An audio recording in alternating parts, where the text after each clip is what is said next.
What's going on, everybody, and welcome back to Hub City Game Day. I'm Bethel Miles, your host. Next to my boy Gabe Calhoun and my other guy, Andrew Beverly. How y'all boys doing, man? Doing great, man. Doing pretty good. Kind of sad, man. This shit last one. Well, actually, maybe not. Well, we got to keep them posted. We might have a surprise for y'all in the upcoming future, but this will be my last show here at Hub City Game Day. But it's been a pleasure to just be a part of the initiation with y'all and just start this thing off. Look, I can ramble and get a little sad in a little bit, but we ain't gonna do that. It's time to dive right into some football. That's what y'all came here for. We got South Alabama coming up. Woo. We only want to start with. Look, give me your predictions. Give me what you thinking is about to happen. Okay, one thing I want to get off my chest first, man. It's the seniors' last chance to possibly ever play another down to organized football. We went 1-8, but I got a gift for them, man. Hold on, let me make sure I still got it. This right here, oh, son. After your career is over with, the Golden Arches, they got you, man. They win every game. Every single Saturday, McDonald's is winning. Go get you a job. For those of you who don't know, that is the cook's hat for McDonald's. There will be some players, unfortunately, on a bunch of different squads, not just Southern Misses, that will be wearing that hat. I want my fries extra salted. I appreciate it. Andy, extra crispy. How you feeling about this end of the season? Give me your thought process. I mean, it's pretty apparent of the record, but it's not too good, man. Look. Last week against Texas State, that is the largest conference loss in the history of Southern Miss. And last year against South Alabama had been the largest. 55-3 last year, and I think last week was 56-3 or 59-3. Yeah, 58. 58-3. Horrible. It was horrible. Yeah. So I hate to say it, man, because I was born and bred Southern Miss. My granddaddy went here, my daddy went here, uncle. This is a family thing for me. And to watch this, been coming to Southern Miss games all my life, man, it's hard to watch. It ain't going to be a pretty day tomorrow here in Hattiesburg. Gio Lopez has come with a vengeance. I mean, he didn't start that game last year, but he still threw 3 touchdowns off the bench. He's starting now, going to throw 5 touchdowns and go sit back on the bench. But, I don't know what we can do. I mean, it's a rivalry game. So, we've seen crazier stuff happen. Literally 2 weeks ago, BYU and Utah was a crazy last-minute game. Maybe we can do that. I highly doubt it. Wait a minute, man. This ain't no rivalry. To be a rivalry, one of the teams has got to win first. Yeah, they didn't beat us every year. You are absolutely correct. Man, they just that team down the street. And it's just so sad, hearing it from Andy. Being somebody that's not from here, that came into the college, into this area, and became a part of this black and gold family. I haven't seen us this bad neither. I've never seen us this bad. I wasn't here for the coaching episode, but finally, how much longer do you have to lose to get somebody gone? Okay, congratulations. He has success at D2. And this is no nothing towards his character or nothing. I mean, we were waiting. I ain't say nothing negative. I ain't say nothing good. I didn't say sometimes you got to make the change. You want to know when my problem with him was? My mother, she watches football because I play football. It's 4th and 1. She's screaming at him to go for it, and we punt the ball. My mother, she's not even a head coach. She's never been a coach of any kind of anything football related. But when she's telling you to go for it on 4th and 1, that's when you know you're messing up as a coach. Got old ladies in the stands. I hate Will Hall. What did he do? He's such a nice guy. She's he can't coach a game. Little old ladies, 70, 80 years old. So the community was ready for him to go. Yeah. He's a great man. I got to meet him one time. Great character. He's a great guy. He's the kind of guy. He's the kind of guy you want coaching your football team. He's the kind of guy you want around your kids. But not teaching them how to play football. Exactly. Division II, great coach. Almost won a couple of national championships at that level. But come here and it's a whole different ball game at that. It's just like the coach at UAB left a high school job to go coach at UAB. I think he's won 6 games since he's been there in the last 2 years. It's just how it is. It's a different ball game when you get to this level, and also, I mean, we gotta also play into part funding. We gotta play into part where we are, et cetera, et cetera. But what needs to change next year? Well, first, let me start off with this. What do you feel went completely wrong and jacked the whole thing up this year, and what needs to change for next year? Our offensive scheme, man. We had Tate Rodemaker, who's not a play-action scramble quarterback. We should have been more ground and pound. I feel like more throwing slants and checkdowns. We trying to, or sometimes even air it out when the checkdowns weren't working. But then you have Ethan Crawford, who is that dynamic quarterback, but he couldn't see over our O-line, who averages like 6'1", 300 pounds, I believe. So it's like you have two different sides of the ball. I believe John White should have started. He has the intangibles in between Ethan Crawford and Tate Rodemaker. Granted, he was a true freshman, but we're in the Sun Belt Conference. True freshman doesn't really make a difference. Now, if we were in the SEC, ACC, putting a true freshman out there, that's a huge maybe he can do it, maybe he can't, but Sun Belt doesn't matter. We're going to come back to that true freshman thing because your boy out there in Colorado just signed somebody. Andy. He did. What went wrong this game? I mean, this season, sorry. It was before this season, man. It was last season. It's just a total collapse of confidence. And it even started in that year we went to the bowl game. I got to see Southern Miss play Georgia State here. It was a season we went 6-6 and went to the Linden Tree Bowl against Rice. Mm-hmm. But we played Georgia State here. It was raining. It was cold. It was a miserable day. The team just gave up. Mm-hmm. Now, I have seen Southern Miss give up with Todd Monken and Jay Hobson, but they got back together. Jay Hobson never had a losing season. His guys got back together. They got it together and won. After that Georgia State game, they gave up. Sure, we went to a bowl game. We beat Rice. Rice sucks. They sucked that year. They were 5-7 and got to they smarted their way into a bowl game. Last year, 3-9. Some of the ugliest games I've ever seen, including the South Al game. It was bad, man. And then this year we're 1-9 right now. And two of the ugliest games I've seen with Kentucky and Texas State. It's loss of confidence everywhere and guys that don't know what they're doing. I think Will Hall could have won here. He let his guys lose confidence in him. And they can get on videos and act all bad and say what they're going to say and say, no, we actually believe in him. No, it's apparently not. You didn't win.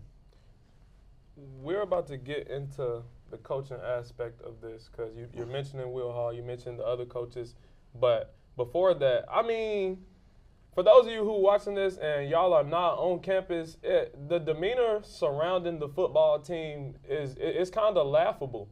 You know, me being a senior here, I've always supported Southern Miss, win, lose, or draw. I'm getting ready to get a degree from this community. You know, we're not trying to go to the games to see them get a stop, singular stop. Then get 10 yards, give you a little bit of hope, and from their point on, it's just horrible.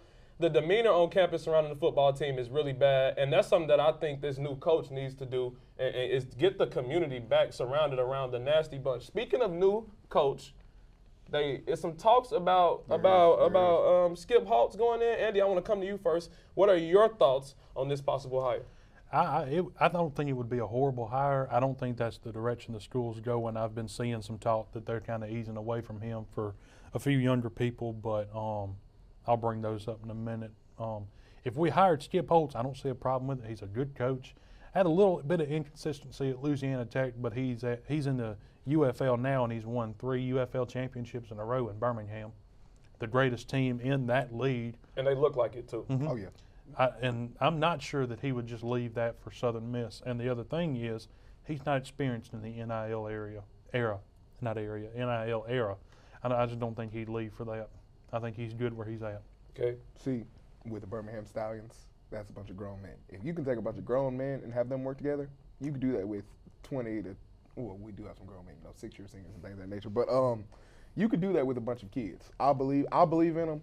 Now, my personal favorite would be Pat Surtain, just because of the name. He'd be a lower version of Dion. He's going to bring in the players. He is a second ballot Hall of Famer. He has the gold jacket. He has the connections.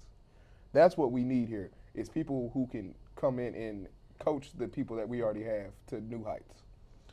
Gabe, Andy, I'm going to let you go a little bit more because I do want to hear about the other options that's out there on the table.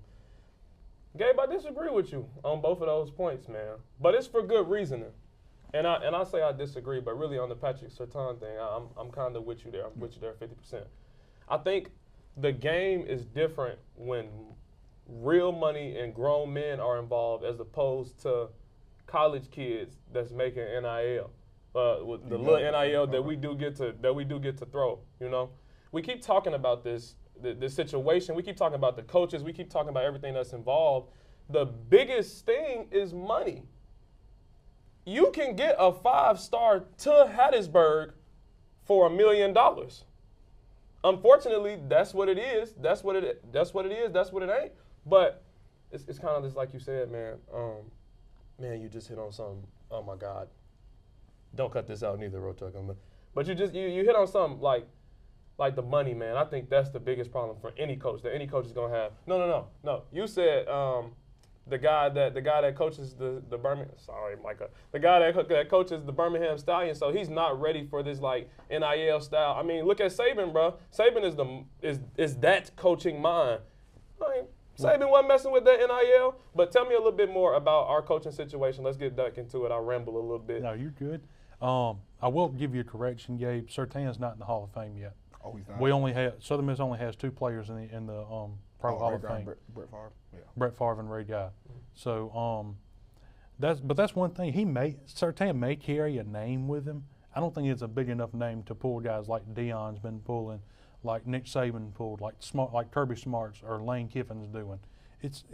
And he's just not established. He was a really good high school coach. Mm-hmm. So was the guy at UAB. And but according to 24/7 Sports, Surtain has interviewed for the job. I don't know what the status is. A few more that have not occurred, but they are expected. Buster Faulkner, he was a coordinator here a few years ago. Todd Hartley, I know a lot of people talked about him, tight ends coach at Georgia. Which he might bring some of them Bulldogs with him. He might. And Derek Nix, who is a very popular name at Southern Miss, was I believe a running back here back in the early 2000s, late 90s sometime. I want to say. Well, one thing about the Surtain too, Andy, you got to think about it. One of our biggest concerns from my perspective regarding O-line and D-line is our defensive backs. Mm-hmm. We have let up, on average, 300 yards passing. That's horrible. With Surtain in here, you're going to get those 4-stars that go to LSU, go to Ole Miss, go to Mississippi State, sit the bench. They're going to come here, they're going to play, which gives our defensive line, who is not bad, more time to get to the quarterback because everything is covered in the back end. Well, the other thing to think about is if you're going to hire this coach to be your head coach, sure, he can probably bring in a guy to be defensive coordinator, but I want to think, can he bring somebody who's good at offense too? I'm not too sure Surtain can bring somebody with him. That's why I'm still looking at guys like my favorite right now for the head coach. And I think he may have said he's not interested, but Mike Shanahan, the OC at Indiana right now, been with Kurt Signetti for a few years. They're on a hot streak though. And he's been an OC and wide receiver coach under Signetti since he was at Indiana University of Pennsylvania. And they went to Elon together. They went to James Madison together, and they're in Indiana now. I think it's about time he start finding him a job somewhere, and I think it's right here. Yep, a lot of opinions from both sides. But speaking of Ohio and Indiana, we talked about Indiana's OC. Man, just come on down. We'll be back with a little bit more right after this quick break. Hey, I'm Justin. And I'm Rochak, and we're excited to introduce our brand new radio show, Real Vibes. That is REEL Vibes. On Real Vibes, we'll be diving into the latest movies, TV shows, and music, covering everything from blockbuster hits to chart-topping albums. Whether it's breaking down the hottest releases or sharing our thoughts on what is worth watching or listening to, we got you covered. So, if you're into all things entertainment, make sure to catch our show every Friday at 1 p.m. Don't miss it. Tune in to Real Vibes. See you there. Welcome back to Hub City Game Day. I'm glad to be here with a new member of Hub City Game Day. Gavin, my brother, please tell the people about you. Hello, everybody, ladies and gentlemen. My name is Gavin Blackshear. I am newly a part of, the Hub City Game Day crew, and I'm really appreciative to be here. I'm also attending the University of Southern Mississippi, and it is really an honor to be here with all y'all. Man, great to have you, man. Nice to see another brother on this set. So appreciate it. Let's get right into the National. It's getting close to Conference Championship week, and the most chaotic conference right now is down here in the South. It's the SEC. Yeah. Tell me about the SEC, how it's shaping up. We know we saw Georgia get a win versus Tennessee. South Carolina managed to edge it out versus Missouri. It looked a little rough towards the end, but they managed to pull. And we got Bama, we got Texas A&M. So tell me how you feeling about this conference. Starting from week one, the SEC has been nothing but treacherous. It's over 8 teams right now that all one-loss team or two-loss team. It's really going back and forth right now. But currently sitting in the standings, Texas is first, Texas A&M is second, Georgia third, with Tennessee and Alabama coming to bring it in the fourth and fifth. The SEC is really going to be, this week is going to really determine who's going to punch their ticket and who's going to lose. Right now, Texas and Texas A&M are holding their case. They're holding strong. But with Texas A&M and Texas playing this week, this is going to determine who's going to take that first spot, because Georgia made a real statement on coming back in, because, you know, everybody was talking about, oh, Carson Beck, you know, he threw over 10 interceptions within the 8 games. But, you know, it's not about, you got to understand, it's not about how you finish. It's not about how you start, but it's about how you finish. Of course. And I think what people have to understand about the SEC is that most of the losses that these SEC teams share are not only between other SEC teams, but these SEC teams were ranked in the top 25. Most of the losses these SEC teams faced were in the top 25. So my second question to you is, what does it look like for the college football playoffs with the SEC having all of these 1-loss, 2-loss teams to top 25 opponents?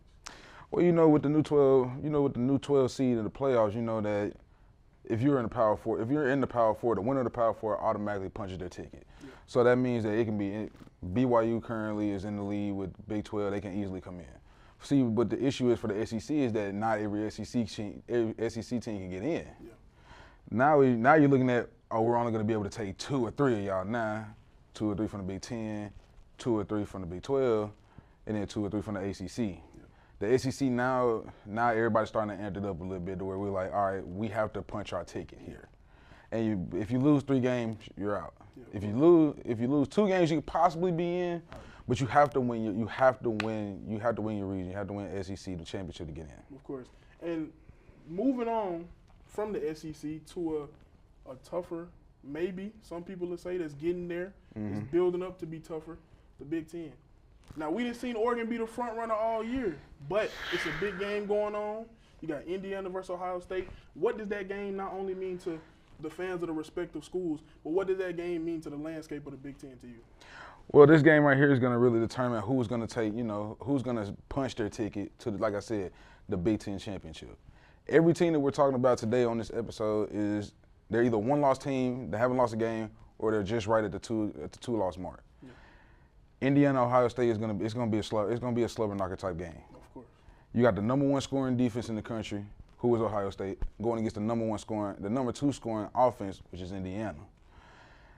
We got to see how Indiana is really going to respond to Ohio State's defense, because Indiana, I'm not going to say that they didn't play anybody. Everybody they played has been a Division I school.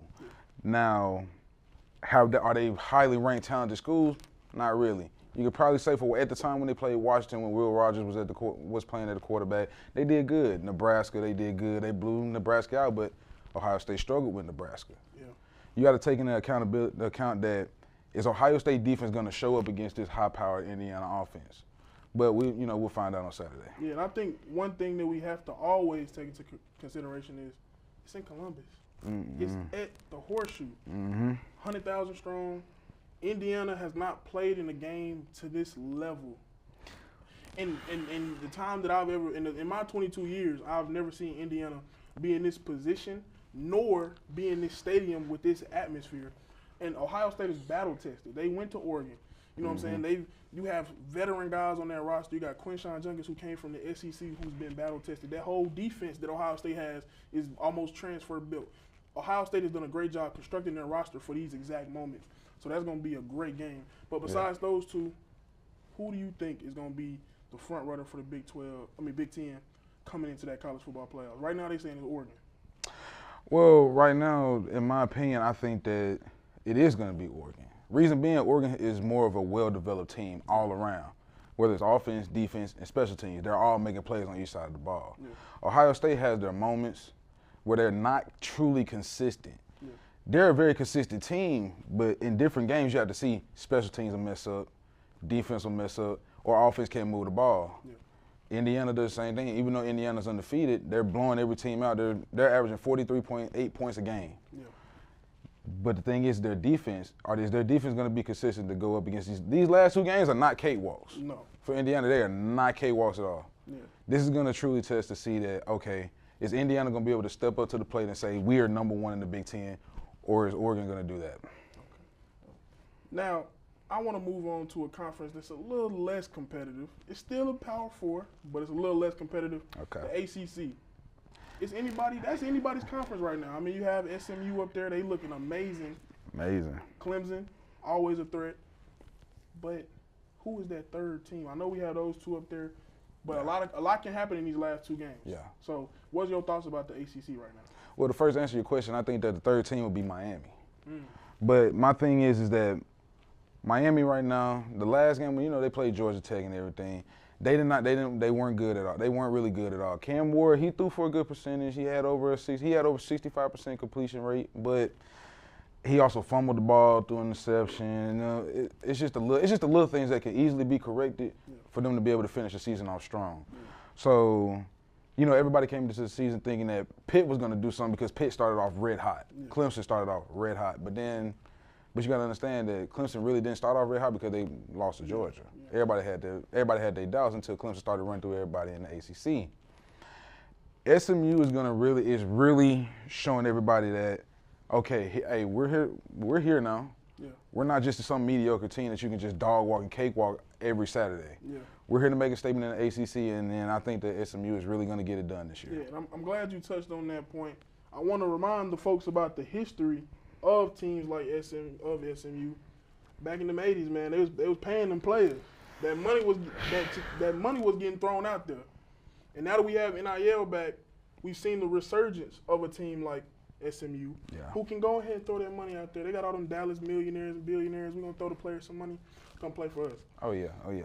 My thing about the ACC is, how will they fare against other teams? You know, I feel like the ACC is has the most disadvantage of this playoffs because they really don't have that. They're really top heavy. They got their top 4 teams and that's it. Yeah. Everybody else after that they might lose to a group of 5. Hey, listen, that's how it is sometimes. You know, everybody's gonna go through that slump year where they're not gonna be performing to the standard that everybody holds for them. Yeah. But you got to understand that it's gonna take a little bit of time because not everybody's built like the Big Ten or the SEC. Though, you know, those two right there. When you think of college football, those are the two first that you think of because those two conferences produce the most players. So the ACC, do I think that they're going to be? Are they on the outside? Are they basically like what I'm saying on the outside looking in, trying to figure out their way? Yeah, at some point, to a certain extent, they are, because it's only, like I said, it's really only about 14. I want to say that's really doing good in the ACC, and that's Pitt, Clemson, Miami, and SMU. Yeah. Anybody's conference, like I said. Moving on to the last and final group 4, we got the Big 12 now. Me personally, there's been a lot of shockers in that conference this year. Didn't expect Iowa State to be where they at. Most definitely didn't expect BYU to be where they at. So with the big time matchup like BYU versus Arizona State, a conference matchup coming up, and you got Colorado versus Kansas, who just upset BYU. What are your thoughts about that? Because those two games can really change the how that conference is going to end up. These two games, Colorado, well, first I'm going to speak on the Colorado versus Kansas game. This game is going to, I think that this game right here for Colorado versus Kansas, this game is going to start in the trenches. Those big guys up front got to hold their own. Kansas has a great secondary who I think that they can probably shut off, you know, the Will Shepard, Travis Hunter. They can probably try their best to shut them off because their secondary only averages about, I want to say, 20 yards after the catch. Yeah. They keep it less than 20 yards after the catch. So that means that they're not gonna finna let them run. They're not gonna let them run just fade balls on them. You know, Shedeur is always throwing Will Shepard a couple fade balls, a little couple post routes and everything. Travis Hunter can run every route on the field. Webster, number 10 for Colorado, he can also do some damage not only on offense, but he can also do it on special team. This game is gonna come down to those guys in the trenches. If Colorado's offensive line can give Shedeur just 4 seconds, Colorado will win this game. Yeah, he can carve him up, man. You give him more than 2 seconds, he gonna carve him up. And I'm glad you mentioned the trenches because that's an overlooked improvement that Colorado made. I mean, coming into this season, Shedeur was running for his life. He looked like Russell Wilson in his later years with them Seahawks. Yeah. When the O-line wasn't doing nothing, he had to run and run and run. So now that he does have an O-line, now that he does have a D-line that can get after the quarterback, I'm really excited to see that battle in the trenches and who can win because Kansas is going to bring pressure. Oh, I'm very excited also because, you know, with Coach Prime bringing in Warren Sapp to also be the help on the defensive line. And now they're bringing in experience. They're bringing in a guy who didn't have to buy his gold jacket. He earned it. So basically is that, man, listen, it's just that the attitude that he brought to the line, now they're starting to bring that swag and the attitude behind it, also by using it, now they're being more technical. Colorado defensive line is not always for being huge and big. They're quick and speedy. So now they're doing more technique things, and I feel like Warren Sapp is going to be that guy to help them. He's always been that guy to help them figure it out. Yeah, most definitely. And I'm going to touch on the BYU game before we move on. BYU got stunned. Yeah. Point blank period. Nobody expected Kansas, 3-5 Kansas to come in, or 2-5, my apologies, 2-5 Kansas to come in and beat one of the best teams in the country. So BYU is reeling, and they are at Arizona State. They're in Tempe, so I would love to. I just want to see BYU return to form. Yeah. They had a bad matchup. They had 2 All-American corners on the outside, and BYU couldn't move that ball through the air like they wanted to. So I want to see them get back to that passing game, but I also want to see them develop a little run game. Because once you get to that college football playoffs, which it's a great chance they make it, you're going to face a lot more DBs. You're going to face a lot better defenses. Oh, yeah. So I want to see them develop that run game, maybe a little, getting a little read option, trick play game, something other than, those 2, that passing game that got them there. Yeah. But we're going to touch on some Group 5. We're going to touch on the Sun Belt. Okay. We are in the Sun Belt. We Southern Miss boys. Yep. So we not in the race under any circumstances. We not in the race to the top. So tell me how you feel about this. I know ULM is having a great year. JMU, obviously, they're very dominant. Yep. How do you think this division going to shake out? This division is going to shake out pretty rocky. I'm not going to sit here and say that this division is going to be a success, because it's only really 2 or 3 teams in the Sun Belt that's actually making a lot of noise, who's actually bowl eligible, who's actually going out there and making the plays and winning games and putting up numbers. And that's JMU, Louisiana Lafayette, and then ULM. Them the only teams really. So do I think that – I don't really think that everybody, from being Southern Miss, is that we're 1-9? 1-9. Hopefully not 1-10. Hopefully not by the end of 6 o'clock. Yeah. When 6 o'clock hit tomorrow. Hopefully not. But Southern Miss is not really on a good path right now, because they have a lot of things going on there, and this it's just that it's only those 3 teams. JMU and all them are the only ones that's making noise. So the Sun Belt is really rocky to me. It's not a select group of teams. It's just 2 or 3 teams that's really making noise. This league is very volatile. I mean, we saw Troy win the division last year. And now they're one of the worst in the division this year. So this division is very volatile, unpredictable. I'm not saying that our Golden Eagles going to be the conference champions next year, but if it's looking like Troy's season, hopefully we can bounce back. But JMU is going up against App State. So App State is known for upsets. Yep. So will JMU be able to stay in that 1 to 2 range after this Saturday, or are you thinking they gonna give it the spot to ULM? I believe that JMU can also stay in the winning column like they have been. JMU was at the beginning of the season, they were a little rocky at first, but they was also winning a couple games. I feel like they finally cleaned up those mistakes that they were making. They were, the turnovers and the little silly penalties that they've been getting, because, Appalachian State is known, like you just said, they're known for upsets.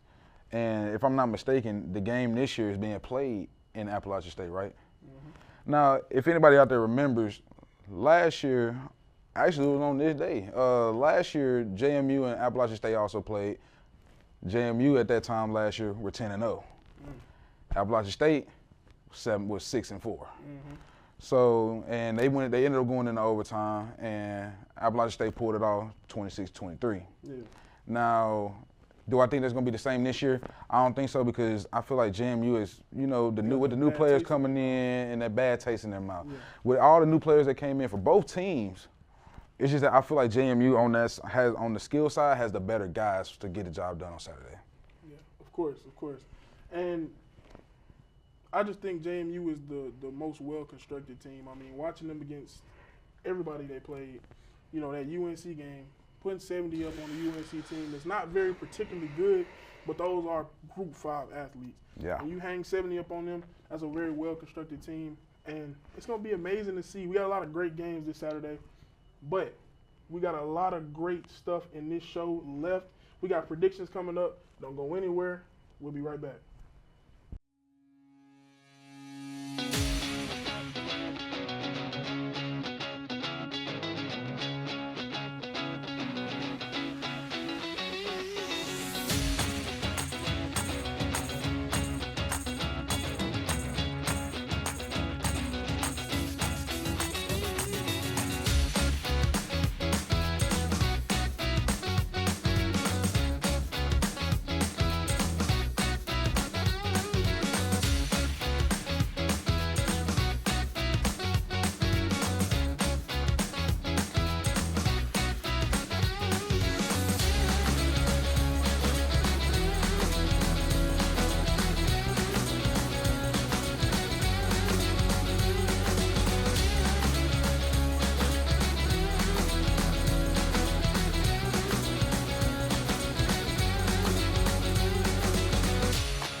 Welcome back to Hub City Game Day. Thank y'all for that. Micah, we'll be back to you in just a little bit for a couple other things.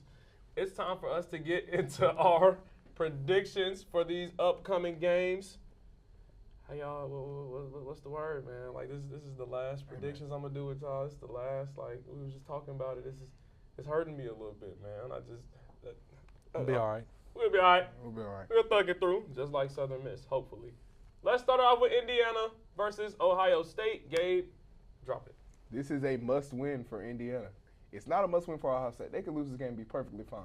They're going to get in regardless because they have the win over Penn State, in my opinion. Now, some people are like, Penn State, Oregon, they're going to get in. Listen, Indiana has no ranked wins on the season. This is where it could hurt Ohio State. They have no ranked wins. And their next game after this is at Purdue. Everybody beats Purdue. Yeah. Except for Ohio State that 1 year, but they were horrible. We'll talk about them. For Indiana, Kirk Cignati has to dial up something. He just got paid 8 years, what was it, like $10.7 million? It was something high. You got to pull out everything in your bag right now. It's at the Horseshoe. It is a day game, too. I don't like that. Why is it always a day game at the Horseshoe, man? I'm trying to see a nighttime game. But look, with all things said and done, I think Ohio State proves they're the better team. Andy? Well, I tell you, I kind of disagree with Gabe. It is a must-win for Ohio State because Ohio State can blow this, and Indiana win it. Indiana goes to the Big Ten championship to face Oregon. If like I said, if Ohio State wins, then they go in. Yep. It does kind of hurt Ohio State because if they lose, then they don't get that bye week into the playoffs. Nope, they don't. This is a very winnable game for Indiana. We were talking off air about it, but Indiana beat the brakes off of Nebraska earlier in the season, beat them 56-7, and I think it was, I don't know, it may have been in Indiana, but and Ohio State beat Nebraska 24-17. Yeah, it was a struggle win. Neither one of them's a really great team, so I'm going with Indiana on this one. Listen, I've been wrong in my 2 appearances on the show. Well, I've been right in my 2 appearances on the show so far. I told y'all Miami was going to be good, but lose later on in the season. I told y'all Missouri was trash. I told y'all Oklahoma State was trash. I told y'all Oregon might be the best team in the nation when it's all said and done. And I also told y'all Alabama was going to be garbage. We'll say that for later. Indiana is not going to win this game. I was allergic to that last comment about Bama, man. Indiana is not going to win this game. Listen, if Indiana does happen to win this game, this is huge. You win $1 million if you bet $1 on it. I mean, you win $1 million if you bet $1 on this game right now. But in the same instance, while I'm being loud, to your point, Ohio State, this ain't one of those Ohio States. It's just not. I get they up there. I get they've been winning, but we've seen those Ohio States where it's this team is the best, and then they might go lose to Michigan, or they might go beat the brakes off Michigan. But Micah, what y'all thinking? Big noon kickoff. I was about to say Big 12, but big noon kickoff. I'm ready to see Ohio State play under them lights, but unfortunately, we can't see this game under the lights. Indiana versus Ohio State. Tell me how you feeling. It's just like I said earlier. You got the number 1 scoring defense in the country and the number 2 scoring offense in the country, both going head-to-head on big noon kickoff in the shoe. In my opinion, I gotta go with the Buckeyes because they at the house, and I just feel like that defense is gonna show up and give Indiana a run for their money. You know what? I agree. I'm gonna go with them Buckeyes. It's at the Horseshoe, man. 100,000 strong. I said it in the earlier segment. 100,000. You don't know how loud they can get. If you ain't never been in no $100,000 seat stadium, if you ain't never been around 100,000 people, it get loud. Hey, it's gonna be a very tough environment, but close. It's gonna be a very close game. Yeah, I don't think they're just gonna go out there and just light up the scoreboard. I feel like this is gonna be a close W game for Ohio State. Yeah, I got Ohio State pulling through with a close victory, making sure they can finish up strong for this playoffs. Most definitely. BJ, back to you, man. Smart man. Thank you so much for that, Micah. I know you had some sense, man. That's why you my dog. We're going to dive into a closer matchup in the SEC. You got, as Gabe calls them, the Lane Kiffins versus the Florida Gators that Andy isn't too convinced are good. No, man. Look, I'll give them their credit. They beat LSU. Good job. I mean, USC beat LSU, and they're not doing too good either. LSU just ain't got a defense. Brian Kelly is not holding that up. You even saw him. He was yelling and screaming at one of his players the other day during the Florida game, telling him how uncoachable he was. Well, maybe Brian Kelly just ain't the one that can be coaching him right now. But I don't know. I don't have a lot of faith in Florida for this game. Old Billy No Peer, he ain't gonna be. It's not going to end good for them. I know the Swamp is a hard place to play. It's a great environment down in Gainesville. Midday game. I got the Rebels / Black Bear / Land Shark / whatever the new one is. I got them winning. They got a new one every week, don't they? They got a new one every freaking week. But you Gabe, the Ole Miss Lane Kiffins, man. What? Bro, we got to get that put on the shirt. Hub City Game Day. Lane Kiffins, man. but listen, listen, Gabe, you're a Florida boy, man. You up there, right on the yeah, we basically northern or southern Alabama, really. How do you feel Ole Miss is going to fare against these guys? Look, let's start with Ole Miss defense. They lead the nation in sacks with 46. Nasty. If you can get to the quarterback 46 times in a year, you're doing something right. Now look, the Swamp is a tough place to play. It's going to be cold. It's going to be a little bit wet on the field. Can Ole Miss deal with that? Florida practicing that every day. Some of the Ole Miss kids, they come from Florida, but it's been a while since they've been back. One thing about it is, one thing that's starting to get consistent for Ole Miss is Trey Harris. He's back. It's been 45 days without football. I don't even think he's played Madden or NCAA. He's been so sick of football. He's been hurt. He couldn't play. Can Florida stop that with Cormani McClain, who was a Colorado kid, and he's back home, actually a walk-on right now. Did y'all know that? I just found that out myself. It wasn't even preferred walk-on, wasn't a little bit of money. He's an absolute walk-on. Yes.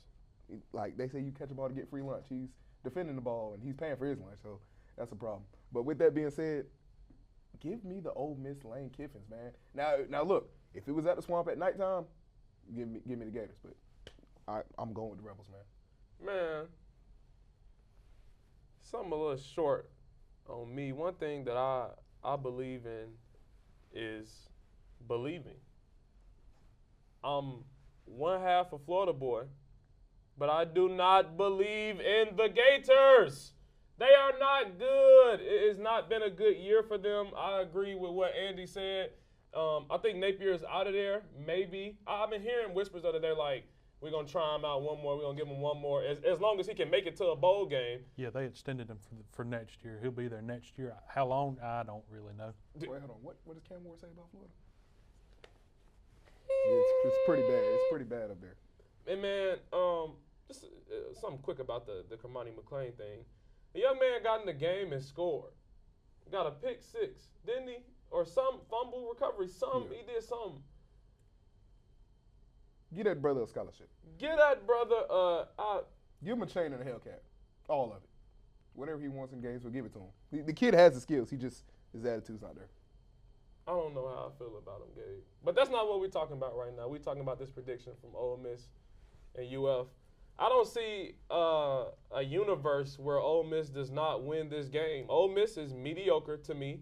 Yes, they're pretty good in the SEC, but honestly and truly, I feel like all of Lane Kiffin's teams are mediocre. This Florida team is less than mediocre, though. They kind of, like I said, they don't have – we're not believing in them. Miami is the best team in Florida. But – No, I'm just playing. But still, I think Ole Miss can get out of this game pretty easily unless Florida shows glimpses of what they are. And even more so to say, we get a chance to see if Ole Miss is a better tier team than LSU. Michael, what are y'all thinking over there? Appreciate you, BJ. Man, I'm a Mississippi boy. We both Mississippi boys over here. I mean, we got the two Florida boys over there, but I got to roll with them Rebels, man. I got Ole Miss going. Well, how you feeling? See, I'm a Florida, even though I'm a Mississippi boy, I'm a Florida Gators fan even from the age of literally from the age of 5. I got my Gators winning at home. Okay, I feel you. The Swamp is a tough place to play. It's a very tough place to play, but I got to roll with the Rebels, man. Jackson Dart, he finally starting to put it together a little bit, that Lane Kiffin offense. He's looking great. He get his #1 target back. That's fine. Look, that's fine. But you know, we're gonna be Florida on defensive side of the ball. We're gonna be without a few key starters. We're missing 3 linebackers. We're missing 3 of our starting linebackers, and we're missing 1 of our star DBs. Y'all missing the water boy. Y'all missing the athletic trainer. Y'all missing the team nutritionist. Injuries is plaguing that Florida team. Hey, listen, you know that's what it is. And then you know, BJ New was over there talking about Kamani McLean scoring a touchdown, and they need to offer him a scholarship and everything. But you know, hey, we're gonna figure out a way to get the W in the Swamp. Of course. BJ. And I'm not going to lie, Micah, I'm with you again. I'm no hottie toddy because I don't like nobody from up over there. But we'll dive into something that I need to happen. You know, I'm no analyst here. But if BYU could lose this game for me, my bus that we're going to talk about next, let's talk about the game, Gabe. Is BYU going to beat Arizona State? Look, man, there's a lot riding on this game. A possible trip to the college football playoffs, but at least a trip to the Big 12. Now, the funny thing about it was BYU was picked 13th out of 16. ASU was picked 16th out of 16 to be in the conference, like bottom tier. They're both within the top 3 right now. The one thing for BYU is, and I've been saying it all year, they are not inconsistent. They've been having that Mormon luck, as I like to call it, because we've seen it with Utah in the past years too. Something going on up there in Salt Lake. I don't know what's going on, but they need to fix it because this don't make no sense. They should have lost a couple games this season. But look, it's not in Utah this week. Cam Scatterboot is back, fully healthy. He's not on the sideline spazzing as he's been the last game because that boy loves football.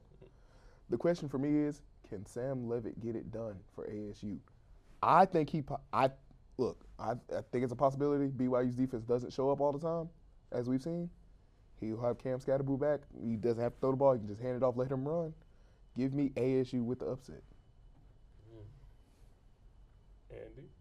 Well, I'm going to start off with this because y'all know, I guess y'all know off camera, I like to look into the history of sports and all that. And this BYU team looks a lot like that 84 national championship. I think it was 84 with Lavelle Edwards. They won the national championship. They had a weird schedule. They played like a 9-3 Michigan team, but still got the national championship that year. This looks a lot like them. I never have a lot of faith in Arizona State. They're a weird team. I'll never, ever, ever understand how they are a Power 4 team. Like just looking back over time, how they got there. Like I'd believe Southern Miss could get there before they could, so to say.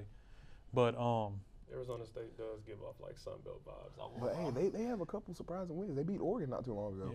Yeah. It was Jaden Daniels, but after BYU lost to Kansas, I believe. Mm-hmm. After losing to Kansas, they're going to jump back. Like I said, I know it's not in Provo this weekend, but it's a big game. I personally, BYU is going to pull this out easily. Mr. Borelli, you are a great analyst and a great friend of mine in the Student Media Center and living on the outside. This ain't that 84 team. This BYU team is trash, bro. They're trash, which I want them to be so bad. They will beat Arizona State. I won't even lie to you. Whoa. But this week is so important for a couple different reasons.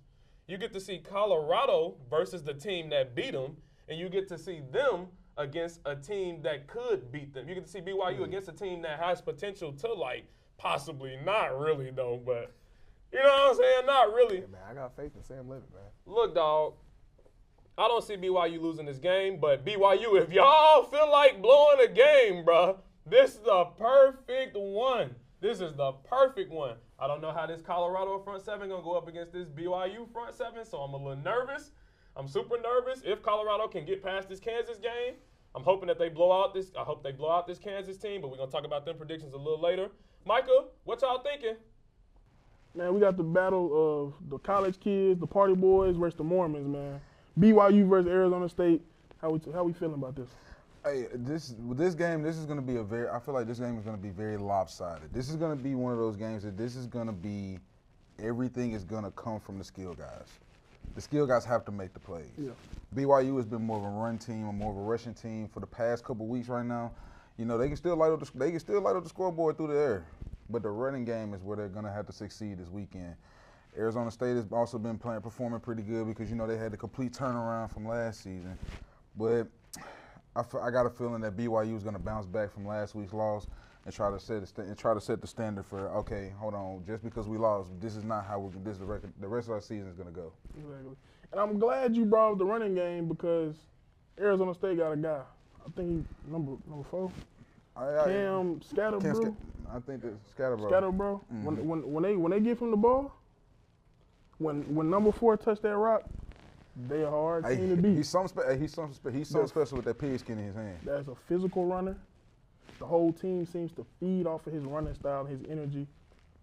I got an upset in the desert, man. Really? I got them boys in Tempe coming out with a dub. BJ, back over to you. Micah, them boys not winning, man. I hear what you're saying, and they not used to that cold of the desert, but they not winning. Let's get right back into it, because this is the one I've been waiting to talk about. Dog, Skull Buffs, do you hear me? Shorty, look, I've been saying this from the start of Hub City Gameday. I was saying this when he was at JSU, and I believed. I didn't even know what JSU had a football team before I came to Mississippi. Andy, is Colorado going to win this game? Talk to me nicely. Is Colorado going to win this game and submit their legacy, then go on to beat BYU, then go on to win one in the college football playoffs, and then get slaughtered by Oregon? No, I'm just kidding. But what's your predictions, man? Well, I know you said you're ready to talk about this, but you're not about to be ready to talk about this. I will go on and eat my crow. You know, I've said some stuff about Colorado. I had no faith in them. I believe they're 8-2 right now. I figured they'd be 2-8 at this point. Yes, sir. Talk to me nicely. Yes, sir. But who lost to Kansas last week? BYU. Kansas, the giant killer. Ooh. I got Kansas winning this game. This is I know it's a neutral site because Kansas is having their stadium worked on. I'm not sure if it's at Arrowhead Stadium or what. Yeah, it was. So that'll be them Kansas fans are gonna pack out Arrowhead for that. Ooh. And Chiefs fans are just gonna be sitting there waiting on the next Chiefs game anyway. So it's gonna be a rowdy environment there. I know Colorado fans will travel too. That's a good thing about the Big 12. Them guys will drive all the way across the country to watch a game. So it'll be a fun game.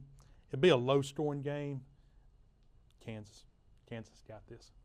I'm mad because he made so many valid points. Oh, yeah. We make these predictions right. Well, at least me personally, I'm very unbiased. I really am a Hurricanes fan though. It's all about the U. I seriously mean that. And I got some love for the Fighting Illini. No, we're just finally ranked, baby. Yes, thank you. But Kansas has been looking like the giant killer, man. Oh, yeah. And if there's any giant that's easily kind of disassembled, it would be Colorado. Gabe? Look, continuing on what Andy said, the most interesting stat for Kansas right now is in their run game. Devin Neal, their starting running back, number 4, needs 74 yards for 1,000 for the 3rd straight season. Can he get there against Colorado? Yes, he can. Now, look, I'm going to go back to a game that was a complete blowout, but Colorado could not stop the run. UCF, which they almost run the same identical triple option, maybe a couple shovel pass as Kansas does, with them having a dynamic quarterback in Jalen Daniels. Can Colorado stop Jalen Daniels in the run game? No, they cannot. The one thing Colorado has is they're going to have to load the box, give Travis Hunter and McKinney those one-on-one opportunities that we know they'll win. They'll win the game. Offensive-wise, Kobe Bryant, you have to stop Travis Hunter. You have to stop Jimmy Horn. Now, he'll probably be on Travis Hunter all game, like white on rice, but can they stop Jimmy Horn? Can they stop Webster? I don't think they can.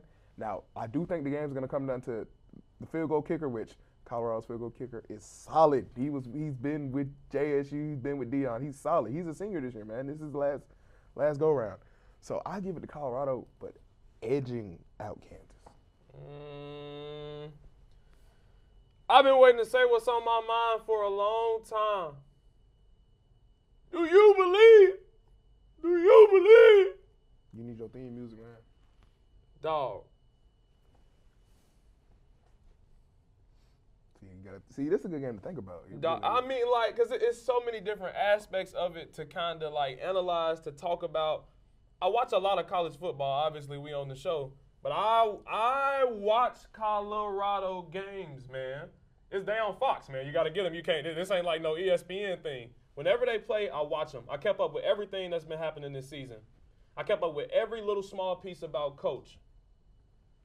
Kansas has nobody to guard those wide receivers. Kobe Bryant is the best corner, second best corner in football. Let me eat my words. He's the best only corner in football.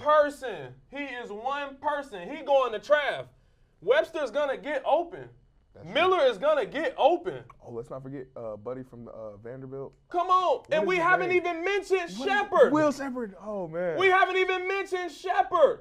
So Kobe can guard all three of them. What did I say? 4 names. This is what Colorado does, man. And this is going to be such a good matchup because we get to see Trav against somebody that's of his standard. A top 10 pick, arguably. A top 10 pick versus a top 10 pick. Let's see who's going to get down. Trav, you said you want to play both sides.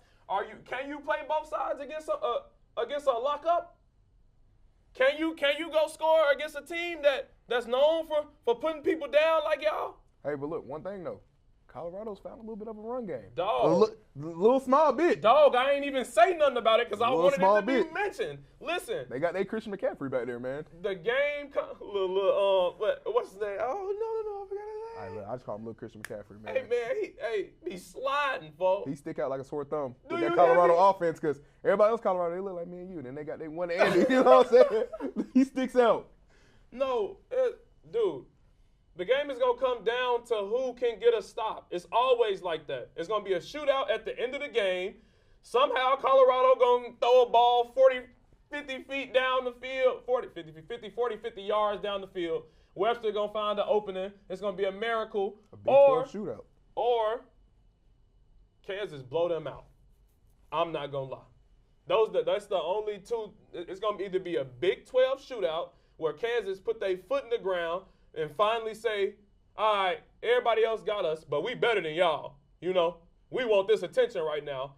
Or Colorado is going to continue on the path of this scary play that I ain't gonna lie, they've been blowing people out lately. They've been winning after the Baylor lately. game, they kind of fixed it. Yeah, they've been winning games lately. But I think it's time. We haven't had one in a little minute. We ain't had a Colorado scare where it's OT, where it's you staying up till 12, 15 o'clock in the morning. I want Colorado to win this game. I like Colorado to win this game and prove that we can beat the Giant Killers. We surpassed that. We have grown as a team. We ready for BYU. I got Colorado winning this thing. My predictions, man. Every time I say something, man, it go the opposite way. But I would not be surprised at all if this game looks like 31-27. Shadur Sanders has the ball with 56-55. Look, the Big 12 is a crazy conference, man. It's gonna be a shootout. Though. It's gonna be a shootout. You're right though. Okay. Let me up the score. I wouldn't be surprised if the game is 44-30 whatever. Colorado down. Shadur Sanders got the ball with 1:40 left, and he got to drive it. And these be those legacy times, man. We looking for Travis Hunter. We know you trying to get to the sideline, but this is when Jimmy Horn runs that. This is when Western runs that post. Jimmy Horn runs a post. Somebody. You feel me? Somebody. Look, Michael, what y'all thinking about this game, man? Now, after that in-depth analysis, I think it's best that we just get our predictions out very fast. What you thinking? Colorado, Kansas. Oh man, this game is gonna be one. This is gonna be one very special game. This is gonna be a good one because I gotta agree with a couple of the boys over there. I gotta say that the Buffs is gonna win this game, but I don't think Shador is gonna just go out there and throw for 400 yards. For 300. I don't think he's gonna do that because Kansas got them three boys that can guard an island by themselves. Now you know they got Wester, Will Shepherd, and that man over there, Travis Hunter. I know they're gonna make some things shake, and you know Jimmy Horn is he's probably not in the clear to play on Saturday because considering the fact that he really ain't practiced all week. But this is gonna be more of a 3-on-3 type matchup, which is why I said I believe that this game is gonna be one in the trenches. But I gotta say Colorado is gonna try to come away with this game. You said two things that are very important to the game of football: matchups and the trenches, and I completely agree. But the thing I'm gonna disagree with you on is the winner of this game, Don't say man. that, bro. Don't say that, bro. It's going to be in Kansas. It's going to be in Arrowhead, one of the loudest stadiums in the country. But the fans got to make up that stadium, though. They are. Prime time? You know Prime time know how to sell out a stadium now. You're right. He can sell it. The opportunity that Kansas has in front of them is big. They got 3 wins. Mm-hmm. They not looking at no bowl game. Well, you know, Kansas has 4. They got 4? Yeah, oh, my apologies. 4 wins. Yeah. They are looking at a bowl game. Mm-hmm. But they got something even bigger on the line. They can play spoiler. Yeah. They can spoil Colorado's season on this Saturday, and I think they're going to do it. Like you said, that 3v3, I'm a defensive guy. I put my hand in there on the D tackle. Mm-hmm. I'm going to go with defense. BJ, how y'all feeling? Micah, my brother, I didn't know you were weird, but I understand the pick. Let's take it back to some Sunbelt football. We got JMU versus App State, who looks a little gross this year. Gabe, what you thinking? Joey Aguilar, their quarterback, number 4. He's been a little off. He led the team last year, 5,000 plus passing yards. I mean, he's still almost there, but with 12 interceptions this year to 19 touchdowns, it's a bit rocky. And James Madison, they're coming with the DBs, they're coming with the linebackers, the D-line. They're gonna get after him. So, man, give me JMU, man. Gabe, you didn't mention something. They also coming with an 8-2 record. Oh, they are 8-2. They also coming with an 8-2 record. I got JMU winning this game. I think it's not really much to talk about, not really much to negotiate. But Andy, it's pretty simple. I mean, App State's having a real down year, and JMU's coming in there strong. You know, we went up there, they beat us, which I mean, Oak Grove High School would probably beat us right now, but Hattiesburg 8U would beat us right now. I'm not gonna lie, it'd be a good game versus Oak Grove or Hattiesburg. I ain't gonna lie. No. But I'm staying hopeful for App State. They're another team that I like to watch and pay attention to. Mm-hmm. They're a lot like Southern Miss historically. I'm gonna take JMU in this game, but it's gonna be close. You know, greatest group of 5 hire last year was James Madison hiring Bob Chesney. But this is going to be a bit of a struggle because it's going to be at the Rock in Boone. So, got JMU. Oh, man. No, I'm still going JMU. Yeah, man, James Madison plays good football, man. It's been like this for a little while. They know how to put together programs at that level. Micah, come on now. Back to the Sun Belt. We already talked about Southern Miss earlier in the show. Time to talk about somebody that me and you talked about. JMU versus App State. Who coming out as the winner? I'm gonna keep this one short and sweet, just like the fellas over there, man. You know, I'm gonna keep this one short and sweet. I think James Madison is gonna come out on top. I think the key thing for this game is gonna be the performance from each quarterback. How are they gonna adjust to not only the environment, to what the coach is calling? Are they gonna trust in the game plan and actually get it done? Of course. And for a game like this for App State, be ready for the tricks. Mm-hmm. They're going to come out, they're going to throw the whole playbook at you. And whatever lands, guess what? They're going to try to get 6 off it. They're going to try to make a play. But I'm going to go with the Dukes, man. Best in the Sun Belt, behind Lafayette, who only got 1 loss, if I'm not mistaken. Behind them Raging Cajuns. I'm going to go with the Dukes. They get the win on the road. They punch their ticket. They keep rising to that Sun Belt championship. Yeah. BJ? They got the Dukes. Why are you going for all these? Sun Belt teams, Yeah, man. like, I don't care if man, it's two like, Sun Belt Mike, teams. I thought we was homeboys. We want them both to lose. Man, do you feel me? But let's backtrack a little bit. I want to start with Gabe. Hey, man. Remember when Southern Miss was in the Conference USA? Actually, let's give it to Andy because he's more of our historian guy. Yeah, actually. Let's go with Andy, man. Let's talk about some Conference USA football to wrap this thing up. We got Western Kentucky going up against them Liberty Fames. This is going to be a good game, Andy. I think so. What you think? I think it'll be a good game. You know, last year Liberty was a fraud team. They played the easiest schedule in the country and made it to the Fiesta Bowl, I think. Played Oregon, got blown out. I mean, it was bad. Like it was bad. But they played the easiest schedule. They played the easiest schedule this year, and they're 7-2 right now. Yeah. It's showing that they played the easiest schedule. Western Kentucky, since they joined Conference USA, I believe they left the Sun Belt to join Conference USA. Which they were pretty decent in the Sun Belt. They were, and you know, they gave Southern Miss a lot of trouble when we were in there. Beat us. I think we beat Western Kentucky one time, but it's sure to be a good game, be a shootout. I got it at a high-scoring shootout, and because I just don't like Liberty, I'm going with Western Kentucky.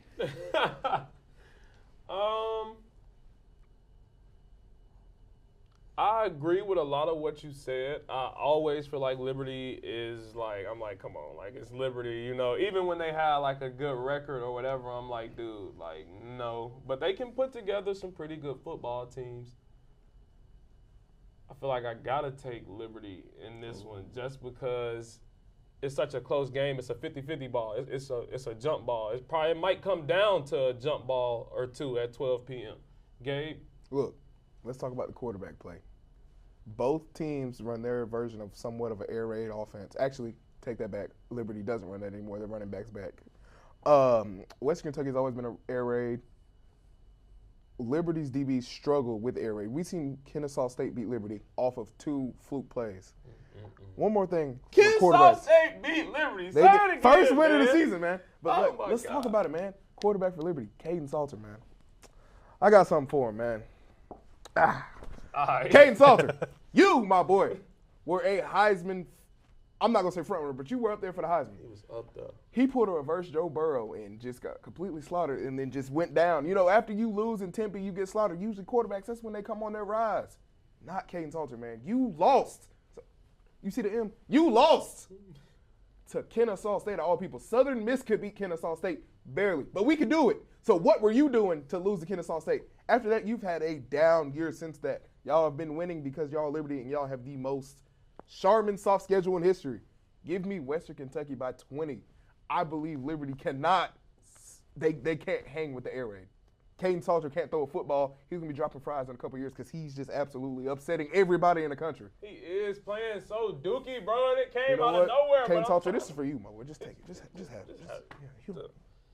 Look, man, we get ready to wrap this thing up for the last time, possibly. Waiting on some word from a couple other places about a couple other things. We're going global, baby. But we Well, just, not global. well, Maybe. it's 4 hours away. I feel like we can cover a World Cup one day. I feel like we could bring you back. I ain't gonna lie, I'm on that thing. Suavemente! Listen, if this is my last episode of Hub City Game Day, thank you so much, Micah, for putting this thing together, man, and making this place like feel like a home. You know, I've always wanted to be on the show, like kind of like be able to moderate some talking, and you've helped me do this for the first time in a professional setting. And I also want to say thank you to y'all too, man, for coming with these analysts and knowing what y'all talking about and making me feel comfortable. I feel like Hub City Game Day is gonna be something that's gonna really jump off when I'm at wherever I'm at. 16W. But when I'm at wherever I'm at next year, I will be watching in on y'all. I will be rooting for y'all, and I will still be sharing the stuff, man. And I appreciate y'all, man. At least you won't be like Caden Salter, man. What? He's dropping his profession after this. You gonna keep yours. Like, he just. I ain't dropping no fries. Bro. You know what I'm saying? And with that, anybody want to say something before we go? Anybody, y'all? Andy, you want to? It's been fun. It's been fun. Hey, man. Not to watch though. Not to watch the Well, no, it's been team fun to watch that us. we've Not been- yeah. Not the team To we watch talk us, about, it's but been fun. Yeah. you know what I'm saying? Not the team we've been talking about. I think we're just gonna get bigger, better. You know what It I'm saying? Me and it Andy has to here. grow. Micah's here. Hey, got a new person, Gavin. He did great today. Yeah, bro, man. Claps up for Gab, man. Welcome to the show, man. It's a pleasure to be here. Hey, y'all. Hey, Micah said, it's a pleasure to have another brother on here. Andy said, what did I do? I couldn't help but crack up back here, man. But that's the type of relationship that we have here, man. That's the type of, like, the friendship that we've grown from, like, having the show. Like, just being able to talk to each other in passing times and just whatever. So I'm super excited to see how this thing grow, man. And, I mean, if any of Them y'all want to come awards. talk sports, hey, we can make a whole group chat or something for fans who want to interact in the comments, man. We need more interaction from y'all. Nah, no cap. We only can grow with the help of y'all. People reached out to me. People reached out to you. I think some people even reached out to you. Everybody is loving the idea, but at least, like, help us flourish. You know, a share is not going to hurt you. And if you actually like sports and you actually love Southern Miss sports, this is the place to hear about it. Well, I shouldn't say come just on the sports, show. but you know what I'm saying? If you are, I mean, we post this in the Eagle place and this, that, and the third, but you might know somebody that can help us out. You think you don't like how we looking, you don't like how we sitting? You might know somebody that's a woodworker. But if your opinions are if they're bad, McDonald's are hiring for opinions people. You gonna put the fries in the bag with them. I'm just letting you know now. Gabe, and this Be makes completely no- serious, man, because this is something we love to do, something we're passionate about. So if you feel like you can add to the team, love to give have us a you. shout out, man. We love to have you, man. I think that's just about do it. We spent too long talking about Colorado. I'm interested to see where this thing goes, man. Thank you guys so much for joining us on Hub City Game Day.